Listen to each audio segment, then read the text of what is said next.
Good evening, everybody. So I think we'll get started. So we will have people joining in. So we don't want to be late. So are you able to hear me? Am I loud and clear? Can you please give me a thumbs up if you can hear me? Wonderful. So good evening, everybody. So we are Prashant and Sharanya. I am Prashant. She's Sharanya. We welcome everyone on behalf of Sportlish Life for the first webinar to kick off the series. So just to let you know and kickstart this, I want to start. So there was this person called Mr. Mark who was actually crossing the road, and he actually basically was a very old man, and he had 3 sons, right?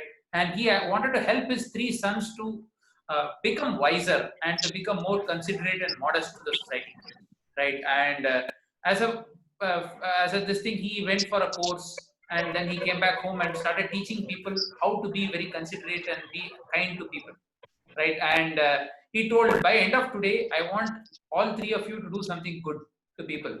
And what happened is, end of the day, he asked his first. He had 3 sons, by the way. So the first son, he asked this question. He asked him, "So what did you do today?" So the first son said, "Dad, I helped one old lady cross the street." Oh wow, that is very nice. So then he went to the second son and asked the same question. "So what did you do?" "So I helped an old lady to cross the street." "Oh wow, then each of you helped an old lady to cross the street." Wow. Then he asked the third son. Then the third son also said the same thing. "I also helped an old lady to cross the street." So now Mr. Mark was becoming very confused. So 3 people helped 3 old ladies cross the same street. No, then they told, no, it was the same old lady. In fact, it was not only 3 of us. We had to take 2 more people to make her cross the road, because she was never willing to cross the road, right? And so the reason why I want to start with this on a lighter note is because, see, most of us, we need a reason to do something, right? So just like how we have Father's Day, Valentine's Day, so now we also have a reason to talk about protein, right? So obviously the whole purpose of bringing out something which is vital and important, we need something like how we have a reason to push somebody. But nevertheless, just to give you a profile about us, so my name is Prashant. I work in the IT industry for close to 11 plus years now. I'm an independent consultant now. Sharanya is a practicing nutritionist, and she's been practicing for the last 7 plus years in the industry. And what we are doing is basically, we have been working in this industry of nutrition very passionately for the last 3 plus years. And as a part of Sportlish Life, we felt it was a very important thing to reach out to people, educate them, create online resources, create a community, and help people become aware of what they are eating and what is eating them, right? Because there are 2 entities. One is what you eat and what is eating you, right? So both these cause in degradation of your health. So today's topic will be around protein. Okay, so how we will split it into is, we have a short PPT to share with all of you. Okay, once we go through and complete this PPT, what we will be doing is, by end of this, we'll also open the floor to have and answer a couple of questions. Okay, so for the want of time, we might not have time to answer all the questions, but we will try our best to answer as many questions as possible. Sounds good? Wonderful. So now I will give it over to Sharanya for her to start off the session. So I'll just share my screen and then get started.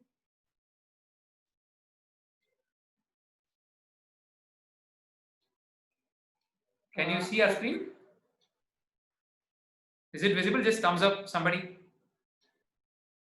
Great. Wow. Yeah.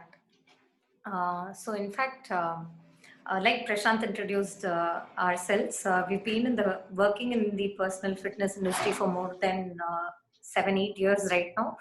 And since 2016, we've been able to form a program of ourselves, which we have studied and understood and researched and found out after so many years of practice and trials and errors, because that is how you can actually reach to a point where you have a belief on, what works for a lot of people and what is something which we can confidently recommend to a lot of people.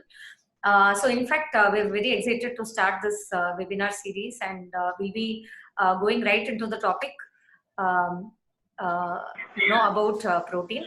So basically, what exactly is protein? I think somebody is not on Somebody mute. who's not on mute, can you please go on mute so that we will be able to Yes, make sure there's thank you. not. Yeah. So in fact, what exactly is protein? Protein is nothing but one of the main macronutrients, one of the three main macronutrients. Two things which we will have to understand right now is that we cannot actually segregate uh, uh, macronutrients from foods. So it is very difficult to segregate only protein from your foods and then eat only protein, or it is very difficult to segregate only carbohydrates and eat carbohydrates. So we need to understand that these three main macronutrients are required for the body, and all three are equally important. And that is how our body functions well as well, because you can't really say that only fat is important or only carbohydrates are important or only proteins are important. All of these three play a crucial role in the body for a lot of things in the body. And protein is one of the basic building blocks of the body, as all of us know. um, it is right there in your hair, in your nails, and multiple all every single cellular uh, cell of our body actually requires protein to some extent. So the main thing is we need to understand, though our topic is going to be about protein today, it's not that we would be only eating protein rich foods on a day-to-day basis. We'll be eliminating other different foods, and we need to actually respect nature and how our body works to understand how we can smartly work together along with nature so that we enjoy the best of health. So in fact, this is a very common question that a lot of people have. Why do I actually need protein? Why am I supposed to eat protein? So like I mentioned earlier, protein is present in every single cell of our body. Our hairs are primarily made of protein. Our nails are made of protein. Our muscles and bones You are require promoted or fired, and like how? can somebody go on mute? Why is this? We'll take questions in the end. Acha projects में. Yeah. So primarily, our body requires protein for a lot of functions. And there are different amino acids in the body which actually make up all of the different proteins that our body requires, and the combination is really, really mind-blowing. And when it comes to amino acids, I don't want to get too much into biology and overwhelm you with too much facts, but when you give your body the right amino acids which it requires, your body can make a set of amino acids, and it requires certain amino acids from the food. And when you give the required amino acids to your body can make all of those thousands and thousands of proteins which your body requires and utilize it for all of the functions that it has in the body. And definitely after carbohydrates and fats, your body would definitely go to proteins as an emergency energy resource. That is also something for which, especially when you're doing a diet, or when you want to lose weight, you want to increase your fitness, or when you're recovering and things like that, your body will look for protein so that it will be able to recover faster. And it goes without saying that protein is a very crucial part of your immune system. Your liver and your spleen and your entire lymphatic system needs a lot of different proteins which are very essential to carry out all the immune related functions in the body. And definitely when you observe that you are including your protein sources on a regular basis, you will be able to see that you are having lesser cravings and you're feeling much better, because including the right amount of protein increases the body's metabolism. And in fact, a lot of us know that our heart is a very important muscle in the body. So, generally we have this idea that proteins and muscles are protein is very essential for muscles in the body, and that way your heart actually requires good content of protein as well. And apart from this, your protein also is a very, very different. See, like I mentioned earlier, a lot of amino acids combine together to make so many different types of protein. So there are a lot of carrier proteins in the body. For example, your LDL and HDL, high density lipoprotein, and low density lipoprotein, which you may be aware of in terms of your cholesterol levels and things like that. These are all hormones which are actually protein carriers. So right from your hormones to your a lot of carriers in the body which take nutrients from one part to the other, carry blood and hemoglobin to all the cells. and carry all the nutrients to different cells in the body. All of these carriers are protein. So, it's not just about your hair or nails or your bones and muscles, but for a lot of inherent functions that are happening inside our body, protein is very, very essential. And most definitely, proteins also help, to recover faster from injuries and to any kind of illnesses. So even in terms of cancer or any kind of lifestyle related issues, protein play a very crucial role. And when it comes to, we'll also be covering. So it is like this. See, if you take a very simple example, you have a super car which is very, very, very well designed to run in petrol, right? But instead of petrol, you start giving it diesel, right? Assuming that diesel is much cheaper than petrol, right? So no doubt the car will run, but is it the most efficient way of operating the car? I don't think so, right? So similarly, the body can run. If you run very inadequately in terms of the protein, we'll get into how much, what is required. But a better way to run your body will be to have the right sources of protein. And now we will talk about some of the frequently asked questions, which is relevant to us who are actually in this call. Because as a common man, these are all some things which we would need to know, because there are a lot of market gimmicks and a lot of things which are floating around in the society. So if we don't understand this, we will end up becoming a victim of most of the people trying to promote Horlicks as some of the best sources of protein, or how you buy cornflakes, which is very high in protein, etc. Right? Let's go through this, and if you have any doubts or questions, we will definitely address this towards the end of the presentation. In fact, we didn't want to make this session overly, theoretical and boring, but we wanted to keep it interactive, and that is the reason why we have designed the template or the PDF also in terms of, mainly about questions that are frequently asked, and then a lot of myths which are there around protein. Because like Prashant mentioned earlier, I think every now and then, protein hits the headlines, because we all of us, if you're somebody who keeps following health headlines and news related to health, I think protein is one of the most debatable subjects. Maybe temporarily fats can take the headline space, but mostly proteins have been occupying the headlines for a very long time in terms of headlines. So today we just want to take up a couple of frequently asked questions or common questions which people tend to have, and which we also had when we were very new in terms of understanding about health and fitness many years back. And that's what we've put together today. So basically, when it comes to protein, we'll just understand what are all the different sources of protein. So basically, if you see, I have only listed sources which give you about at least 20 grams of protein per 100 grams, a minimum of 20 grams of protein per 100 grams. There are also other food sources which give you 2-3 grams of protein. For example, broccoli and dark green leafy vegetables, palak, and a lot of vegetables which offer protein, fruits, some fruits which offer protein, but only around 2 or 3 grams in 100 grams. And also nuts and seeds, that is the only exception here. I just wanted to include nuts and seeds in this image. Even with respect to nuts and seeds, what happens is that you get only about 2 or 3 grams in every 10 grams of protein. The exception why I have included nuts and seeds is because they are a very good source of fat plus protein. And that is the reason why we would like people to take it. And the reason why, we will have to include a lot of different sources of protein is because the amino acid profile of each food is very different. So when you look at sources, like I mentioned earlier, there are a lot of foods, like for example, rice also has protein, wheat also has protein, millets also has protein content in them.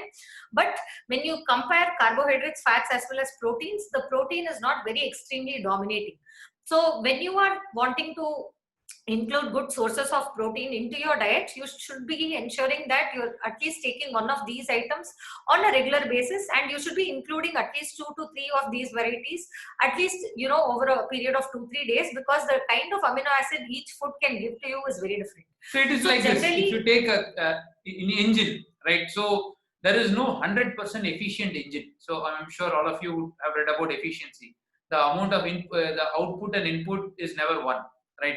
So most of these protein sources, whatever source of food you get, the golden standard is told to be egg, because egg is 100% digestible, right? So, but we are talking purely in terms of the vegetarian and vegan sources, which probably a lot of you will be consuming on a regular basis. Even if you're non-vegetarian, most of you will be eating vegetarian foods most of the days, right? So unless you are hardcore into this, right?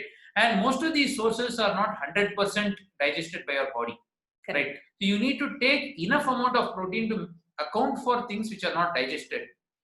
Correct. So these are the vegetarian sources of protein.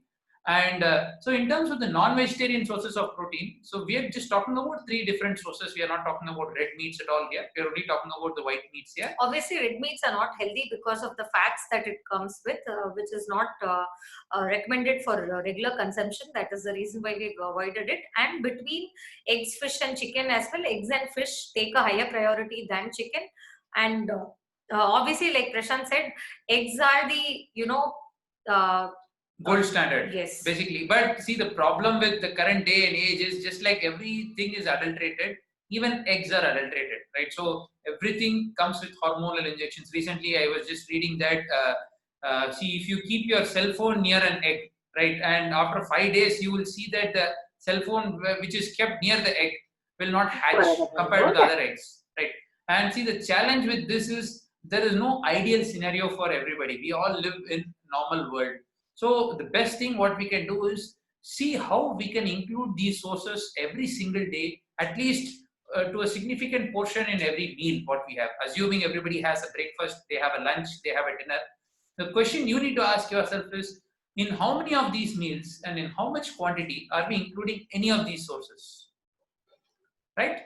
So the next thing what we're going to talk about is, am I not getting enough protein already? So like I mentioned earlier, I would just like to remind that, when we were very new and learning about foods and understanding about foods and how it works with our body in relation, we were actually thinking that, I have a cup of dal, I'm getting enough protein already.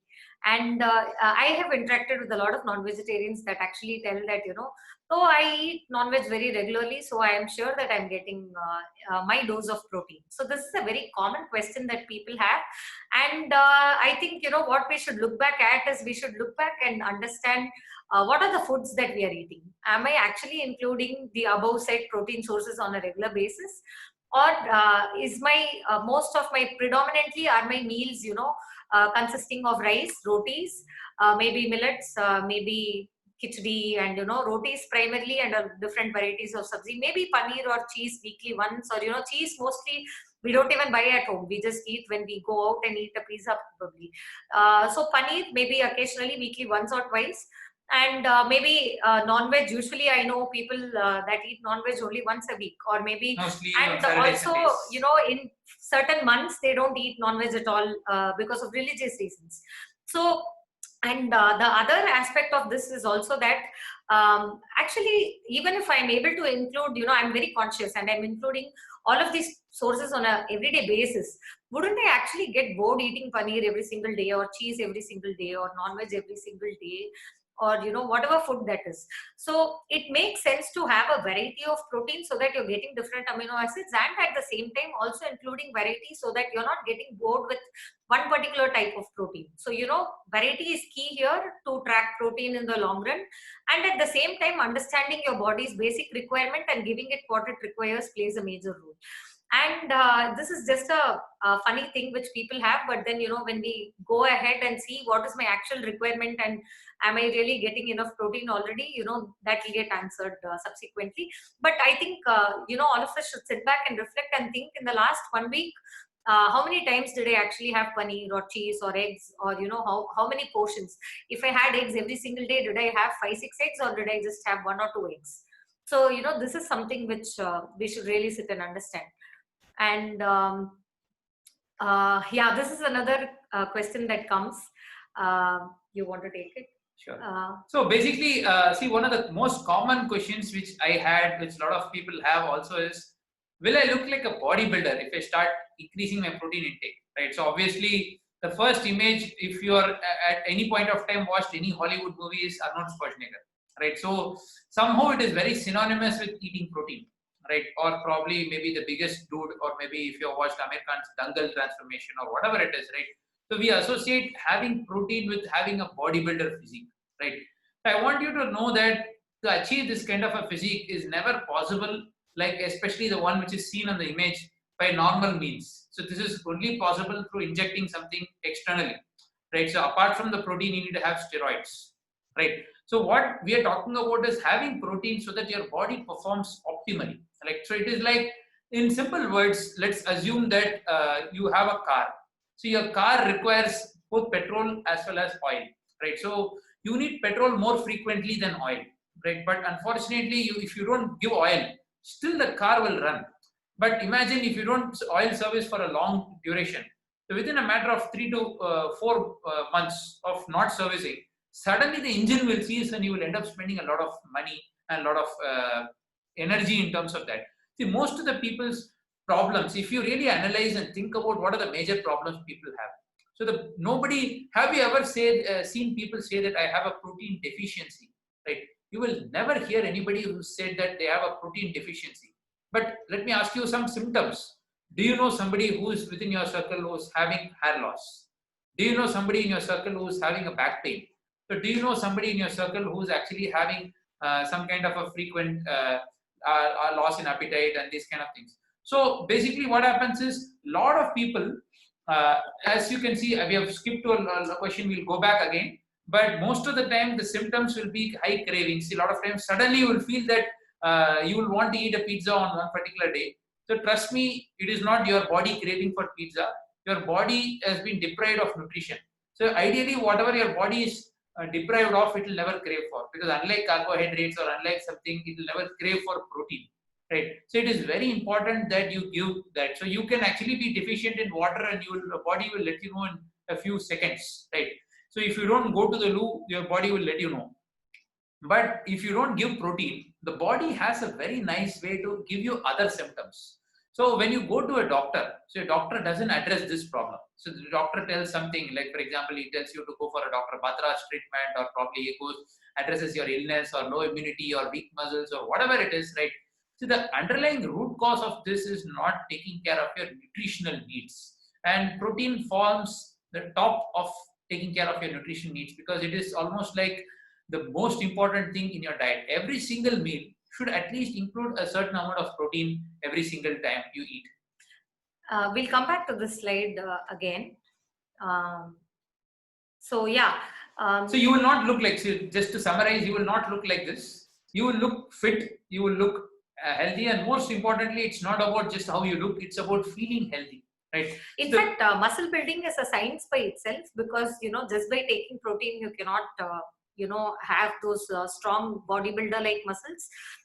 There's a lot of hormonal play involved, and you'll have to really stick to a disciplined workout routine and disciplined eating to start building muscles. So just because of tracking your protein intake, nothing is going to change overnight. But somehow I think this is one of the very common misconceptions that people have, that if would I suddenly start developing muscles, and mostly people who go to the gym regularly as well as gym trainers would just laugh at you right away, because they know that it takes a lot of disciplined effort. It takes a lot of steroids, basically. Steroids, as well as if you're going the non-steroid way, it will definitely take a lot of physical but effort. definitely nothing like this can be built without steroids. Yes. So then how much protein do I need actually?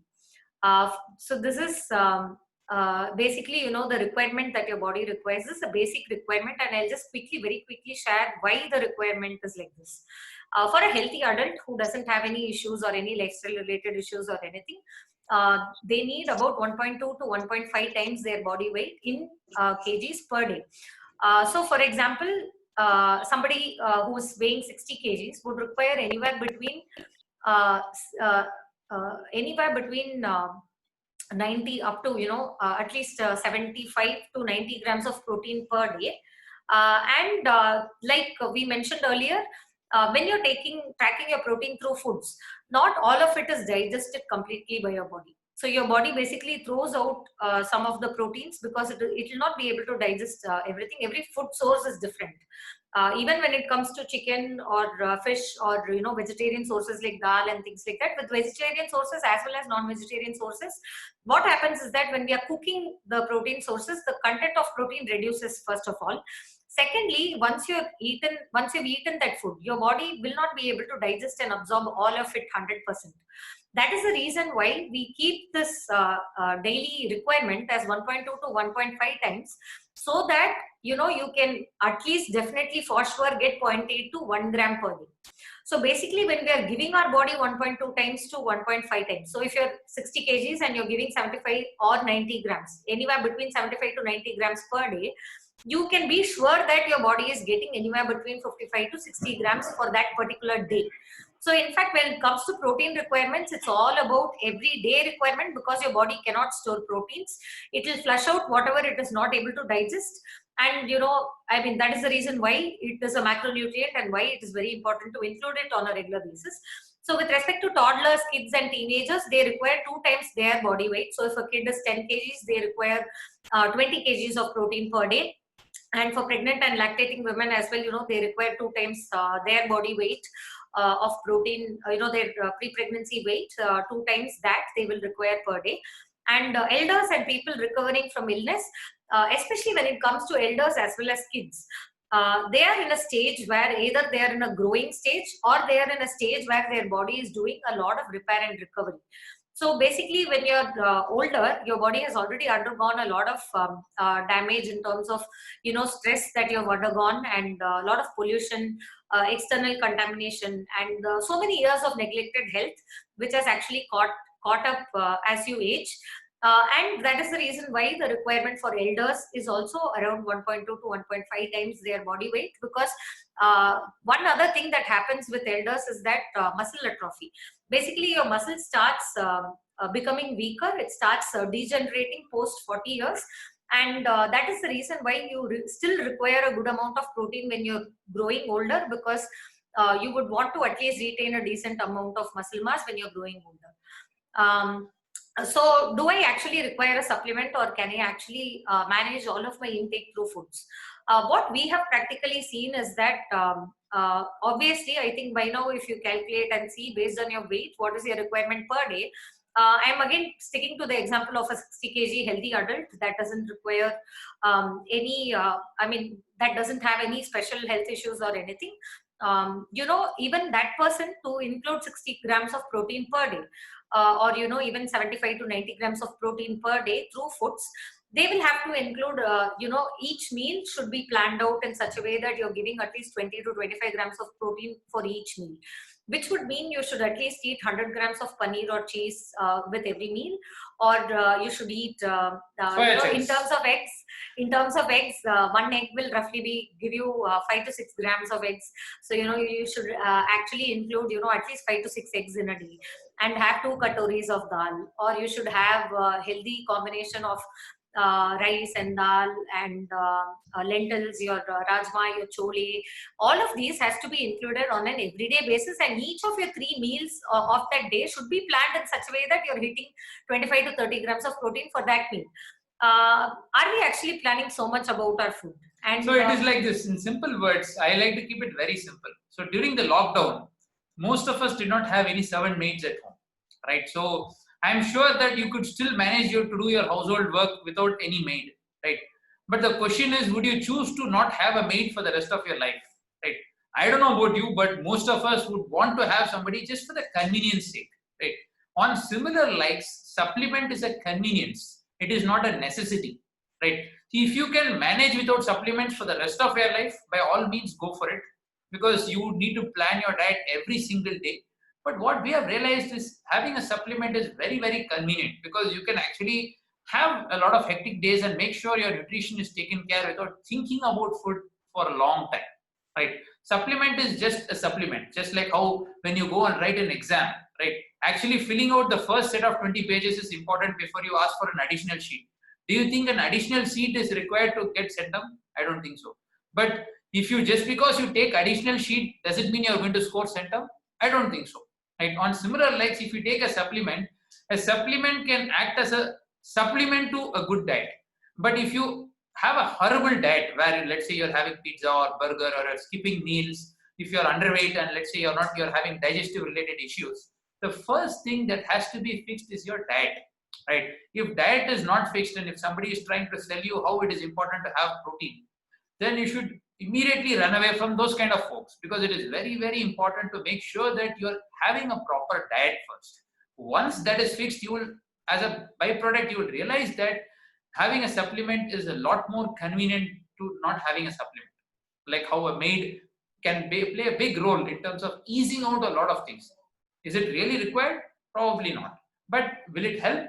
Absolutely. In fact, when it comes to supplements, like Prashant mentioned, it's a very practical lifesaver.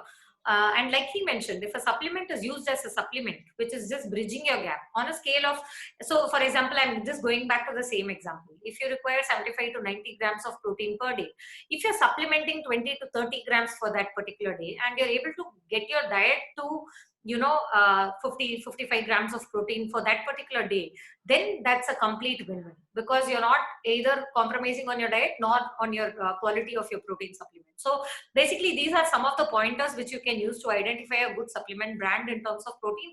We know that there are a lot of protein supplements available in the market, but you will have to do your own research to find out whether supplement company is matching all of these requirements. Because when you're thinking of a supplement and when you're including it on a regular basis, you have to be more conscious with respect to the quality than about just how the tasty it is. taste or other aspects of how a protein supplement is. So in fact, I will just also just add one point about more what is the effect of taking more protein. So in fact, since we were talking about basic requirements, I'm just going to give you numbers of what exactly is more protein. In our minds, we think that if I eat a portion of non-veg or paneer or cheese or whatever food sources one particular day, we feel that I've eaten a lot of protein today. But in actuality, when you're giving your body 3 grams or more per kg weight, so for example, in our example, We which take we a had 60 taken, kg individual. 60 kg adult is eating into 180 grams of protein per day, and 180 grams or more per day for a long period of time is when it is actually more protein. And That also in and of itself is very harmful. It's not very harmful because there are a lot of people who are like athletes who take a very high amount of protein, who are into powerlifting, etc. But in and of itself, protein doesn't cause you harm unless you have a kidney problem, right? So unless, let's say, you don't have a proper kidney, or the doctor has told you that only one kidney is functioning, or you have some issue with respect to kidney, then in that case, it is very important to have in that case, your requirement would be about 0.8 grams per body weight. I would still say you have to take a rain check on functioning your kidney, not in the protein intake. Because what is important is you have to address the root cause. Protein, the reason why, I just want to clear this here, because the reason why people talk about protein having harmful effects is only kidney primarily. And the primary reason for that is because basically out of all the 3 macronutrients, protein, carbohydrates and fat, protein is the only macronutrient which produces nitrogen, right? And this nitrogen is broken down only by your kidneys, okay? And because the kidney has to exert a lot of force if your kidney is already weak, so it is not advised or recommended to have a lot of protein, like 3 grams of protein per body weight if you're having a weak kidney. But for a normal individual, even 3 grams of protein per kg of body weight is not high, right? But ideally, what we are recommending is around 1.2 to 1.5 gram, which is the recommended standard for optimal health. So we are moving on to myths, common myths, which a lot of us might have read about earlier, or we might have this as a question as well.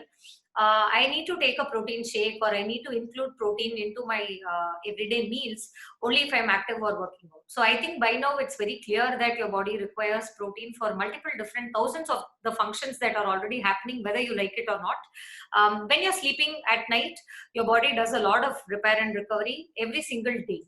And there's a lot of things happening in your body right now. This instant, your heart is pumping blood, your digestion is happening, multiple different things are already happening. Your sugar levels are monitored, all of your hormones are working fine, and all of your organs are working fine. Your bones are there, your muscles are there, everything is functioning and running in full condition, which means that you need to give your body protein. It's as good as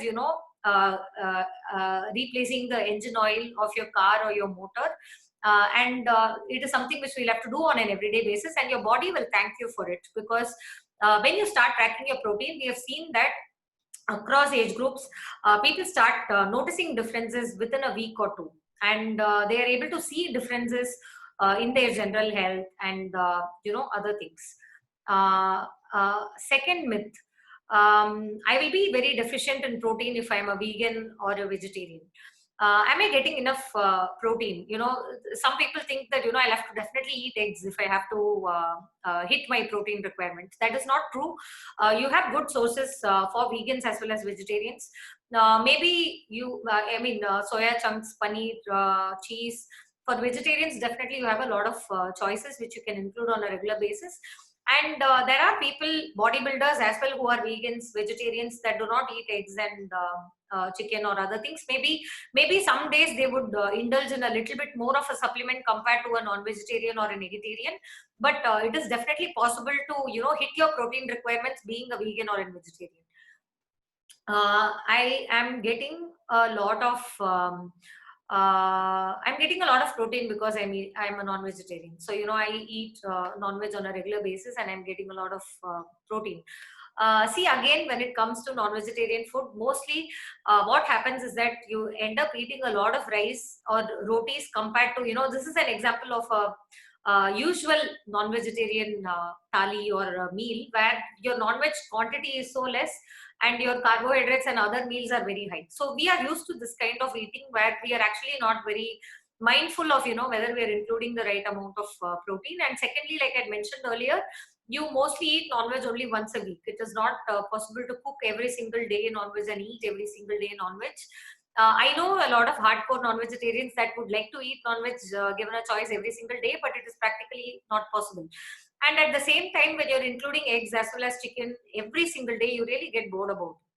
So, you'll have to strive to include different varieties of protein on an everyday basis, and make sure that you're giving your body all different types of amino acids as well. So I think this is again a very common question and a common misconception that people have. When I include soya, tofu, or any kind of soya products, it will cause in men it will cause man boobs, or it will not help men get a muscular physique, or it causes athletic infertility. It causes infertility, and for a lot of women it causes hormonal imbalances, thyroid, and So things like just that. to clarify, I don't think, see, we have a kid, so just to clarify, so it doesn't cause any infertility.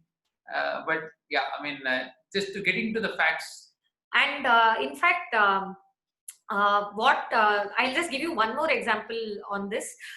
See, with respect to soy so any kind of soya products, soya is known as a phytoestrogen. Basically, estrogen is a hormone which is present in men as well as women. Women are more dominant in terms of estrogen, and men have lesser content of estrogen. It's a basic hormone which defines whether you're a woman or a man. And a phytoestrogen is any food which has estrogen-like properties. So soya is one food which has some amount of phytoestrogen. And right now, one fact, I will just mention, which will actually remove this question out of your mind if at all you have it forever.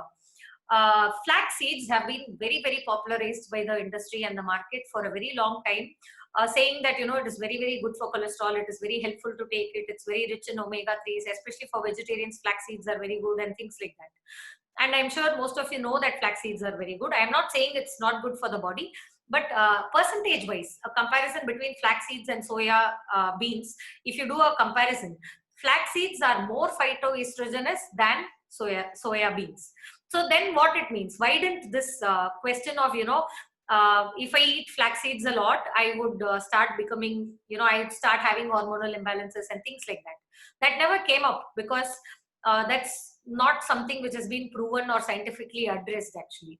So that way, if you're including flax seeds, you're absolutely okay to be including soya chunks as well. It is not going to cause any harmful effects in your body. And like I mentioned earlier, there are a lot of bodybuilders and sports people who are vegans and vegetarians who are also taking soy products, because in vegetarian foods, soy related supplements as well as tofu, soy chunks, and soy milk, and these are all common products which are there in the industry for many, many years, and many people have been taking it without any form of side effects.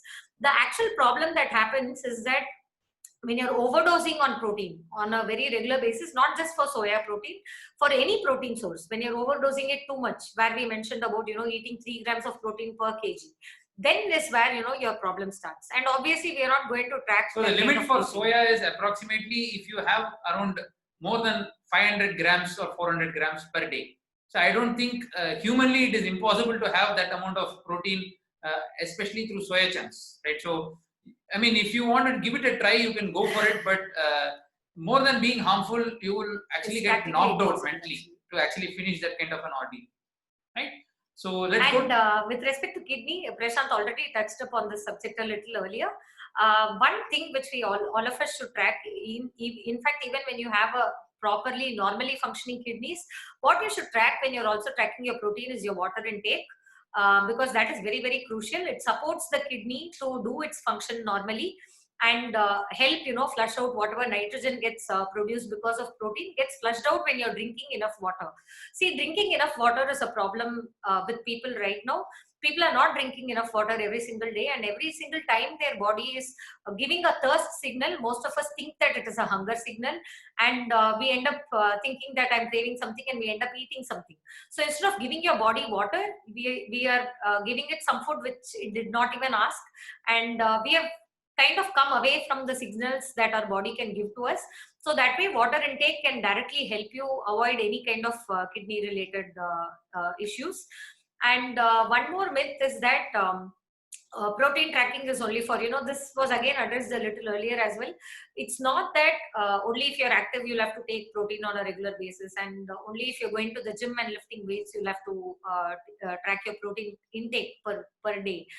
It's nothing like that. Your body, if you're somebody who has eyes, nose, ears, and all of your organs, heart, lungs, and kidneys, and hands, legs, you're walking, you're working, you're alive, you definitely need protein. Your body will thank you for it, because this is one of the most neglected forms of the macronutrients. And when we start giving our body what it requires, the way it responds to you and the way that you can understand your body goes to a completely different level. In fact, we'll just wind up with these tips and action items which all of you all can start tracking. See, when it comes to tracking 1.2 to 1.5 times your body weight of protein, you have to definitely ensure that you're not exceeding your calories. So this is a basic rule of nutrition, where if you're eating more than what your body requires, you start gaining weight, and you're eating much less than what your body requires, you start losing weight, or you're not in a and this primarily happens when people have digestive issues and you're not able to eat what your body is asking you to eat. And in other cases, your metabolism is so low that you're not feeling hungry enough, you're not having an appetite to eat enough. And then what happens is that you start losing weight, or you're just maintaining underweight for a very long period of time. In such cases, what happens is that you'll have to track your calories along with tracking your protein. So this is not something which every layman can do by themselves. You need some professional help in terms of a nutritionist sitting with you and giving you a plan of how you can plan your protein. But more than just getting into a program or getting into a meal planner which you can follow, this is a science which you should understand, because everybody's body is unique, everybody's body is different, and only when you understand how to plan your meals, only then whatever program you're doing is sustainable and will give you permanent results.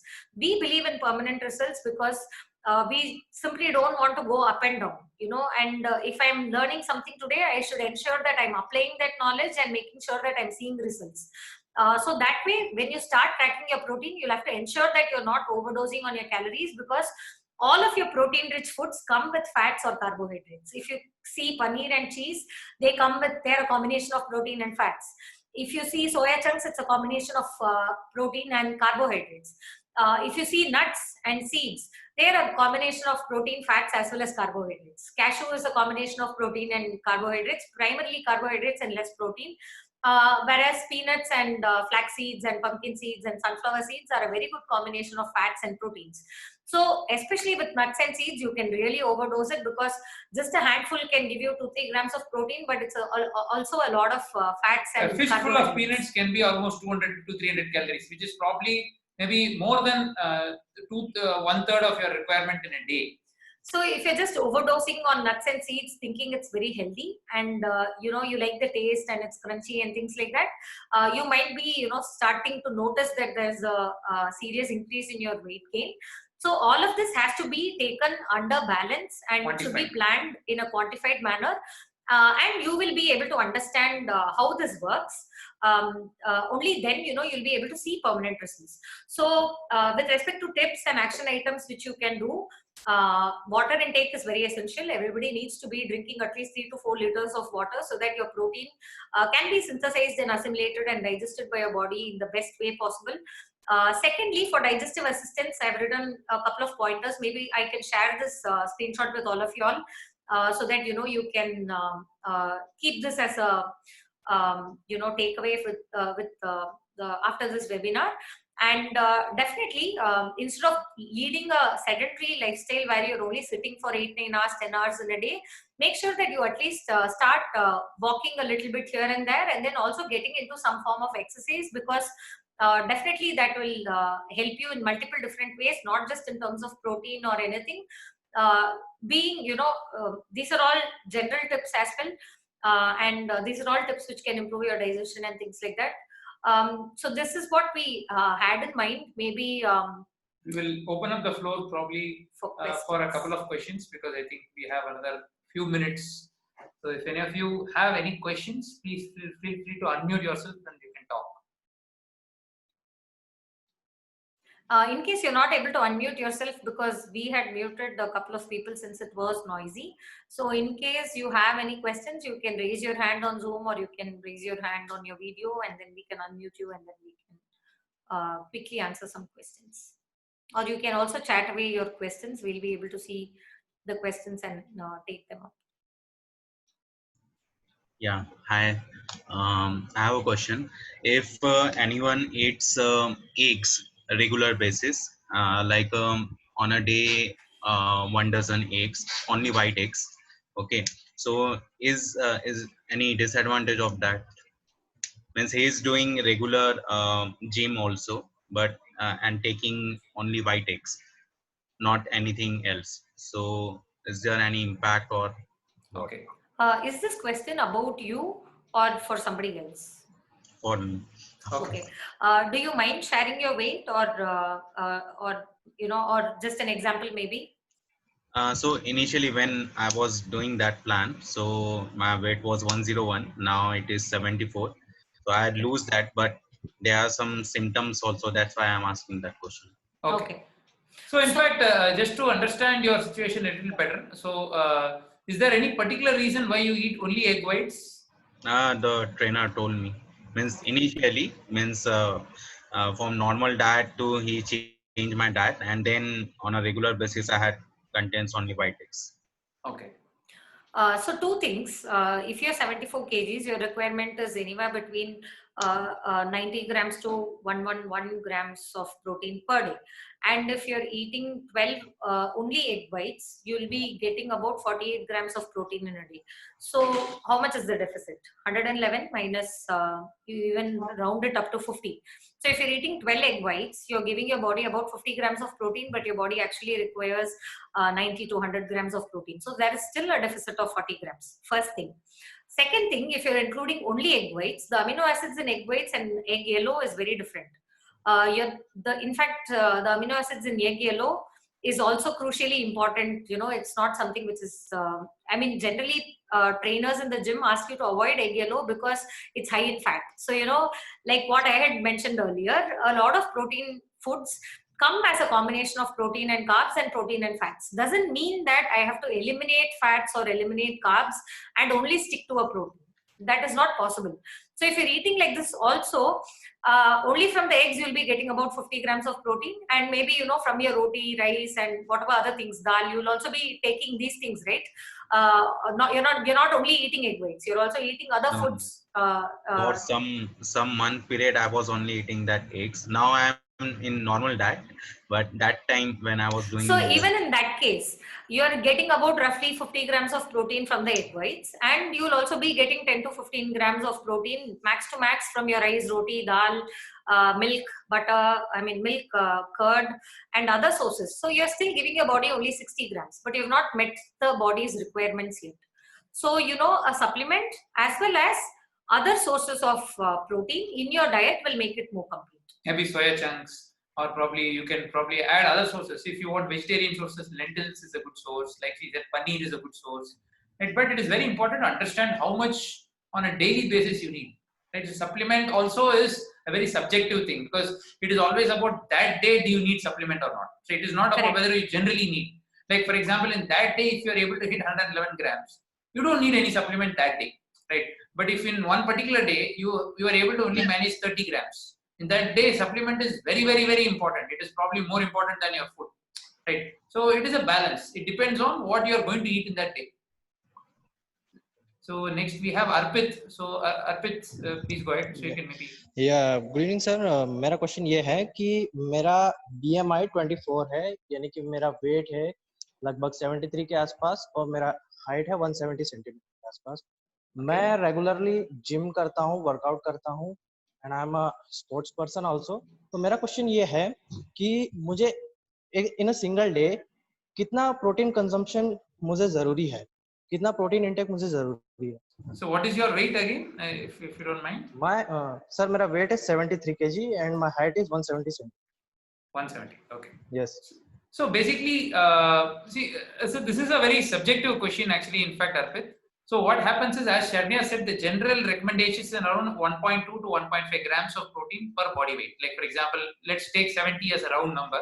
You just multiply on a minimum you need into 1.2, which is approximately around 85 grams per day at least you need, minimum, right? So you can go up till maybe around 110 to 115 grams as well, right? For an average guy, I'm just talking about, right? So most of the people, what they do is they don't track how much protein you need to eat, right? So it is a very subjective goal. See, for example, when you want to gain weight, so it is very important to have a certain amount of calorie intake and a protein, right? So what we would recommend is around approximately around 85 to 112 grams of protein per day. Okay sir, thank you. Okay, so Alvin has a question. So his question is, what can I do if I am opting for vegan sources for my protein need? As my goal weight loss is, goal is weight loss. So weight is 89 kgs at the start and now 84 kgs at the end of the month. Okay. So see, basically, Alvin, not just for Alvin. So it is a generic recommendation. So there are a lot of parameters in terms of tracking fat loss, right? So fat loss is not just about how much weight you want to lose in that particular month, okay? But with that in mind, so it is important to first of all understand where do you stand currently. So if you are using Google Maps, you have to know where is you're from and you have to know what is your true location. So only then you will be able to know the duration of the journey, right? So if you are very far away from your goal, so it is okay to accelerate in the beginning, right? So but when you are getting closer and closer to your goal, it is very important that you are very careful towards your goal. So in that limelight, so first of all, apart from this, we would want to understand, so maybe we can do this one-on-one, or probably maybe get in touch with the person who has invited you. So he will help you to understand what is something called your fat percentage, right? So there is a method of calculating your fat percentage. So based on that, how quickly or how fast you can achieve your goal. But to generically answer this question, the recommended rate of fat loss is around 1% of your body weight per week, right? So that is a good rate to lose fat, right? So on a minimum, you can lose around 0.5% of your body weight. Let's assume you are 89 kgs. Let's assume, okay, so per week, you can lose around 1% of it, which is approximately around 900 grams. So 900 grams per week is a good enough speed to lose your fat, right? Because I assume when you say, as you mentioned, fat loss, I assume your goal is to lose fat, not weight. Yes, it's a very important thing to track, especially during weight loss, because a lot of times people see very fast results in terms of weight loss, but reducing fat is really important. Exactly. And protein plays a crucial role when you're on a fat loss program. It can really help you avoid all of the side effects, and there are programs which can help you avoid plateaus in fat loss programs as well. Yeah. So, is there any other questions? Maybe we'll have time for a couple of more. Hello, Prashant. Hello, ma'am. So first of all, thank you so much for providing such an such a good information. Actually, the approach was so holistic. I really loved it. When people say just eat egg whites, where you are saying no, boss, do not fragment it. Eat it whole. Eat everything as a whole. So I really love this concept. Ma'am, coming to myself, I'm a follower of intermittent fasting. So it's been around 2 or 3 months that I have started intermittent fasting. I would want to ask you, what is your take on it? Uh, uh, are you also coming from, that background that you understand what intermittent fasting is? Secondly, if now that I'm following intermittent fasting and I have, 2 meals rule. So basically, I'm skipping the breakfast, or you say I take my last meal at 6 or 7, and then next day I take my fruits or whatever nuts at around 11. Then I have my lunch at around How many 1 hours do PM, you fast? and Night 7 till next day 11, right? So that's about 16 hours. 16 hours. 16 or 15. 15 ऊपर नीचे to होते 16. रहते हैं, ma'am. Okay. Yeah. Yeah. So in this bracket, how do we plan our protein intake, ma'am? Okay. See, with respect to intermittent fasting, if your goal was to again lose weight and then you started intermittent fasting just to lose weight so that you'll stick to only 2 meals and avoid snacks, that is again only one part of the story. Intermittent fasting is again not wholesome by itself, but you'll have to include right amount of protein in your meals as well. Sorry, ma'am, I lost you. Okay. Okay. See, with respect to intermittent fasting, it is good definitely for your body. But just that, if you have started intermittent fasting only for weight loss, then it's like, eliminating only, eating only egg whites and leaving the yellow. So if you're able to track your calories, you'll also give your body the right protein and the right fats that it requires on an everyday basis. You're also exercising, you're also sleeping well, you're also handling stress well, and then you're doing intermittent fasting, it can give you faster results. If you're doing only intermittent fasting to lose weight, then it is not a wholesome approach as it is. And just because you're doing intermittent fasting, it doesn't mean that you cannot track your protein or you cannot track your fats. So I'll give you a very simple example for you to understand. See, just for the benefit of other people who don't know what is intermittent fasting. So intermittent fasting is basically where you have meals only during a certain period of your time during the day. Like for example, either between 12 to 7 or 12 to 8 or probably between 3 to 10 or whatever it is. You choose a period of time during the day. The rest of the time you go without any calories. You're free to have water, you're free to drink anything which doesn't have calories. But essentially you are fasting, right? So it is like this. I like to call intermittent fasting very simple example as somebody gives you 100 rupees, right? So whether you spend 100 rupees at one shot or whether you are able to spend 10 rupees, 10 rupees, 10 rupees, 10 times, or whether you spend 250 rupees, it is up to you, right? But at the end of the day, understand that your body requires X amount of calories. If you give less than X, you will lose weight. If you give more than X, you will gain weight. It is as simple as that. You do the math. How you want to do the math is up to you. Whether it is 2 plus 2 or 1 plus 3 or 5 minus 1, the result is the same. Right? So it is a convenience. It is a tool in your arsenal, but it is not the only tool. Intermittent fasting is good for fat loss or for weight gain, whichever works. It is better a tool for fat loss because for weight gain, ideally the challenge is you have to eat more. So the more you eat, the better it is, because mostly people don't have the appetite to finish everything in 2 meals. So I would recommend people to have 4 meals, because that way you will be able to hit your protein intake as well. Right? But if you're looking for fat loss, definitely intermittent fasting is a great tool, because you will be able to stick to a discipline, because you know that you will not have food for the entire day. I know people who fast for one full day. They eat only 6 days a week, and 7th day they completely fast. So that is another form of fasting, right? And there is another form of fasting where they say that you fast for 16 hours a day and you eat only within 8 hours, right? So I have been intermittent fasting for more than 2.5 years. I felt it was a very convenient tool. In fact, I have also fasted through my pregnancy, pre-pregnancy and post-delivery as well. it's a good thing to do for your body. At least a minimum of 12 to 14 hours of fasting every single day is very doable. Yeah. In fact, So, we just have one more question from from Alvin. He is asking what are all the sources for vegans. See, in terms of sources, you can definitely take tofu, soy chunks, soy milk. You can take rajma, chole, mm, Lentils. and all your lentils, nuts and seeds.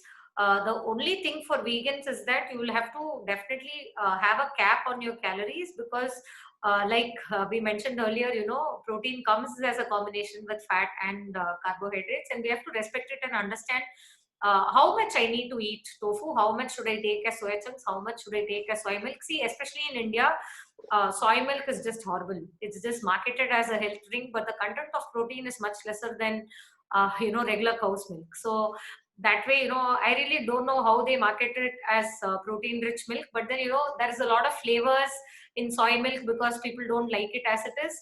So you'll have to really get into a little bit of market research if you want to identify and start eating on a regular basis. You can also take help from a professional nutritionist, because we'll be able to tell you what exactly you require. It's not that it's impossible. Definitely it is possible. In fact, it's very, very possible. I have a lot of my friends who are vegans. Okay. But see, the only challenge in being a vegan, apart from hitting the protein, is basically there are certain nutritional deficiencies. Like, for example, vitamin B. Amino acids. Okay. So apart from the amino acids, I'm talking about vitamin B. Okay. See, for example, if you take protein sources, it's an incomplete source. Let's say if you take pea, so for example, green peas, right? So it has a certain amount of amino acid profile, which is not available in probably hemp.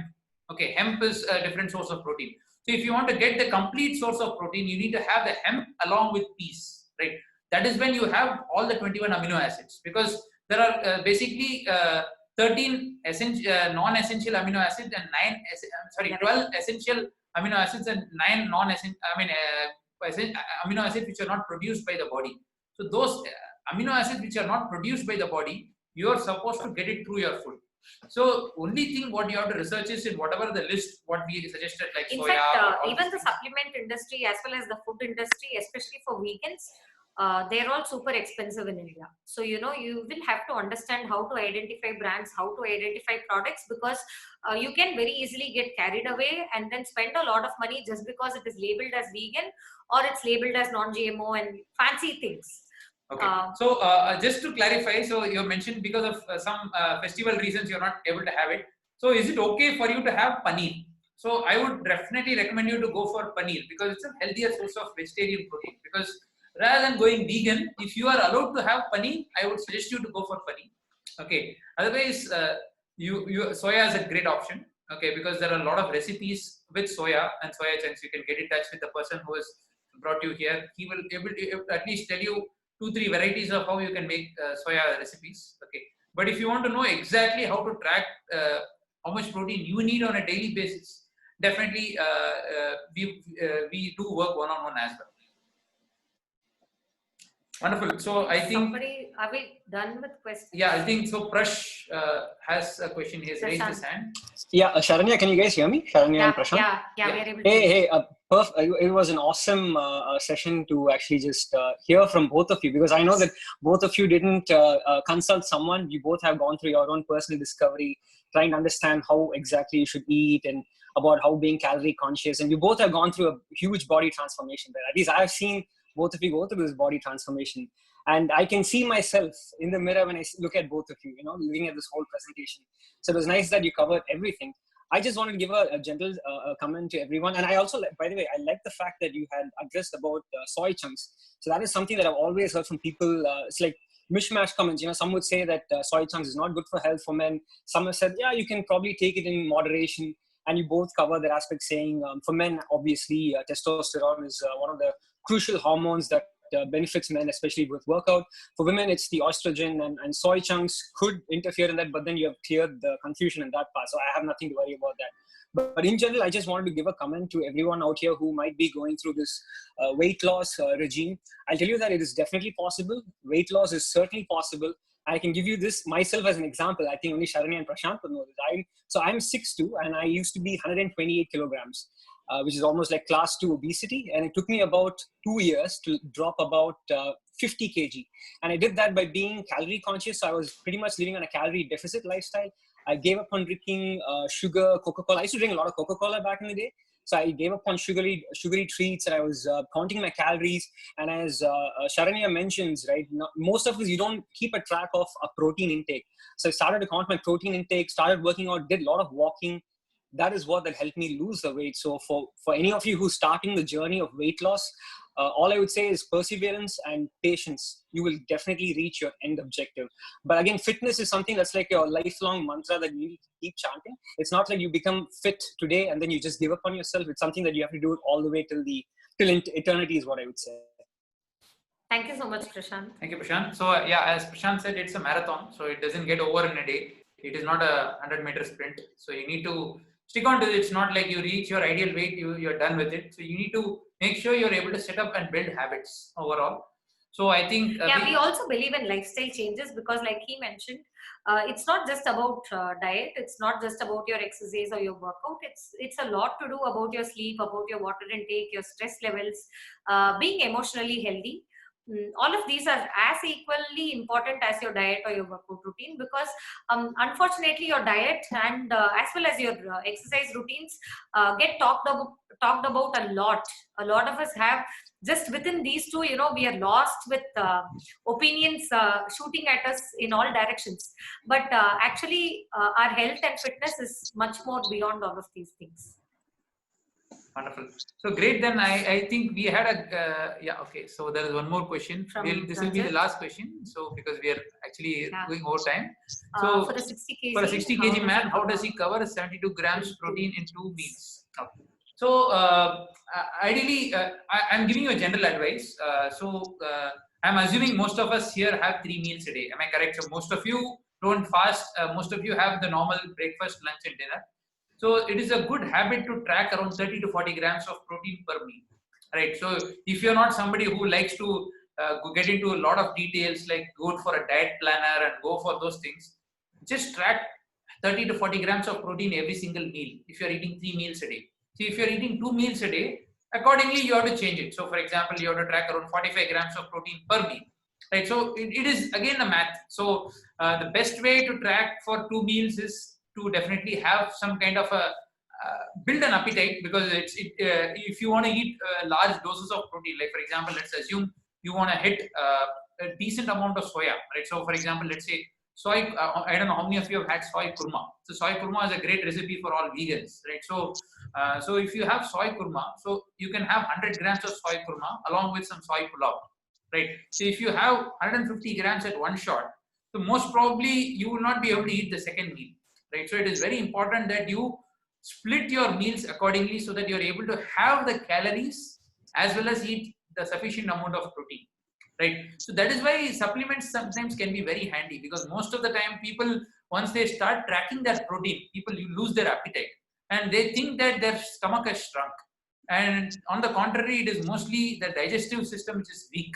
So you will have to build your digestive system, because this many number of years, you have not actually aided your digestive system to work for you, right? So like if you have seen in Sharanya's last slide, you might have to take a certain precaution, like eat, have that ginger concoction, or probably drink apple cider vinegar or have lime juice before a protein-rich meal, so that you will be able to digest whatever protein, assimilate the macros. Yeah, so that I hope I answered that question. So and I think both of us have to thank all of you for joining, because we're going to kickstart a series of webinars going forward. Thank you all for patiently being here, and we'll also share out a feedback form, which we'll definitely appreciate, because we'll be able to